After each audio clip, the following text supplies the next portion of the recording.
Assalamualaikum warahmatullahi wabarakatuh. Selamat pagi anak-anakku. Hari ini kita akan belajar tentang fungsi kuadrat ya. Tetapi di sini nanti kita hanya terbatas untuk grafik dari fungsi kuadrat itu sendiri.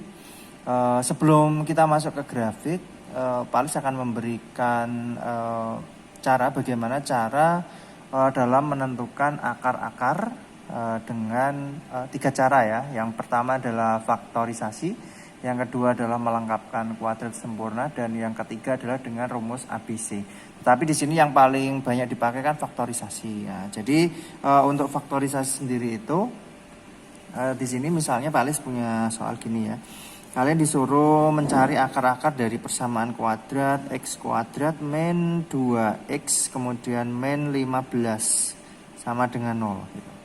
Nah, cara untuk mencari akar-akar dari persamaan kuadrat ini adalah pertama, mungkin di SMP kalian dulu udah pernah seperti ini ya. Ketika kalian melihat soal seperti ini, lihat yang belakang, di sini ada angka negatif 15. Kemudian yang di tengah ini ada angka negatif 2. Nah, ketika dikalikan itu hasilnya adalah negatif 15. Dan ketika dijumlahkan itu hasilnya adalah negatif 2. Nah, ini kita coba cari angka berapa pasangan. 15 itu hasil perkaliannya kan 3 dengan 5 dan 1 dengan 15 lah. Kira-kira mana yang ketika dijumlahkan itu dapat menghasilkan angka 2. Nah, itu jelas angkanya adalah 3 dan 5. Nah, maka kita isikan 3 dan 5. Kemudian di sini supaya hasilnya negatif berarti salah satu kan harus bernilai atau bertanda negatif. Nah, itu tandanya yang negatif 5 ini. Kita cek 3 kali min 5 adalah min 15, 3 tambah min 5 adalah negatif 2. Oke. Berarti ketika sudah benar, maka kita tinggal melakukan proses faktorisasi ya. Caranya kita buat 2 buah kurung seperti ini. Kemudian kita isikan X dengan X yang depan karena ini X kuadrat ya. Itu kan X kali X.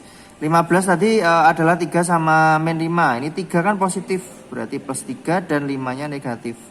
Berarti min 5. Nah, dibolak-balik boleh. Misalnya min 5 yang di depan plus 3-nya yang di belakang. Silahkan. Oke, setelah itu X plus 3 sama dengan 0 atau X min 5 sama dengan 0. Maka X-nya adalah negatif 3 atau X-nya sama dengan 5. Nah, ini adalah hasil dari akar-akar X kuadrat min 2X min 15 sama dengan 0. Contoh yang kedua, nah, misalnya Pak Alis punya soal gini.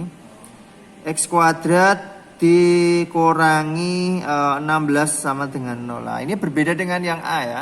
Karena di sini tidak ada B-nya. Ini kan A, B, C. Kalau ini berarti hanya A dan C, B-nya nggak ada.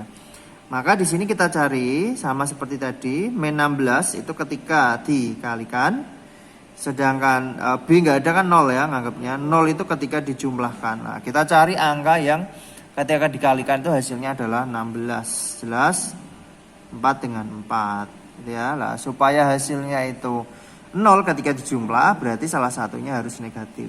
Nah, boleh dibolak-balik, misalnya yang depan yang min, kemudian yang belakang ini yang plus ya. Oke, setelah itu kita buat kurung XX kemudian 16 itu berarti min 4 dengan plus 4. Nah, jelas bahwa X min 4 sama dengan 0 atau X plus 4 sama dengan 0. Berarti X-nya adalah 4 dan yang satunya X-nya adalah negatif 4. Nah, ini adalah akar-akarnya yaitu 4 dan negatif 4. Oke, gitu ya. Kemudian kita coba contoh yang ketiga. Contoh yang ketiga misalnya soalnya seperti ini. 3 X kuadrat tambah 2X ditambah dengan 3 sama dengan 0.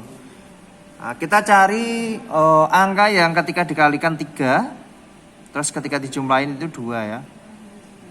2 itu ketika dijumlah. Nah, 3 itu jelas perkalian antara 1 dengan 3. Ini juga 1 dengan 3. Supaya menghasilkan 2 berarti salah satunya kan harus negatif.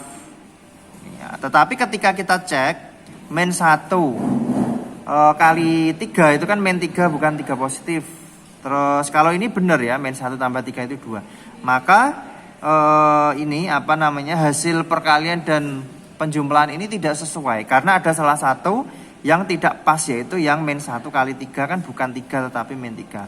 Maka kesimpulannya nomor 3 ini tidak bisa dikerjakan dengan cara yang pertama yaitu faktorisasi. Tetapi kita bisa mencoba mengerjakan soal yang nomor 3 ini dengan yang namanya rumus ABC. Nah, rumus ABC itu apa? Lah, rumus ABC itu ketika Pak Alis tulis itu gini ya. X12 berarti akar 1 dan akar keduanya. Min B plus minus akar B kuadrat min 4AC dibagi dengan 2A. Ini adalah rumus ABC. Nah, berarti untuk soal yang ketiga ini jelas bahwa nilai A-nya adalah 1 ya di depan X kuadrat. Terus B-nya adalah 2 dan C-nya adalah 3. Urut 1, 2, 3. Kemudian kita masukkan ke rumus X12-nya. Min B plus minus akar B kuadrat min 4AC dibagi dengan 2A. Nah, masukkan saja nilai-nilainya. Min B, berarti B-nya tadi kan 2, berarti min 2 plus minus akar B kuadrat, berarti 2 kuadrat kurangi 4 kali A, 1 kali C-nya 3 per 2 kali A-nya 1. Kita hitung, berarti min 2 plus minus akar 4 dikurangi 4 kali 1 kali 3 itu adalah 12 per 2. Min 2 plus minus akar 4 kurangi 12 itu min 8 per 2 lah. Di sini kalau kita lihat akar dari min 8 ya, itu kan tidak ada kan? Karena akar kan tidak mungkin ini ya nilainya negatif kan. Berarti ini imajiner. Imajiner itu artinya dia tidak mempunyai nilai. Ini. Nah, maka ini selesai gini. Kesimpulannya adalah soal yang ketiga ini X kuadrat plus 2X plus 3 sama dengan ini tidak mempunyai akar rasional ya. Oke, mungkin itu yang dapat Pak Alis jelaskan untuk pertemuan hari ini. Assalamualaikum warahmatullahi wabarakatuh.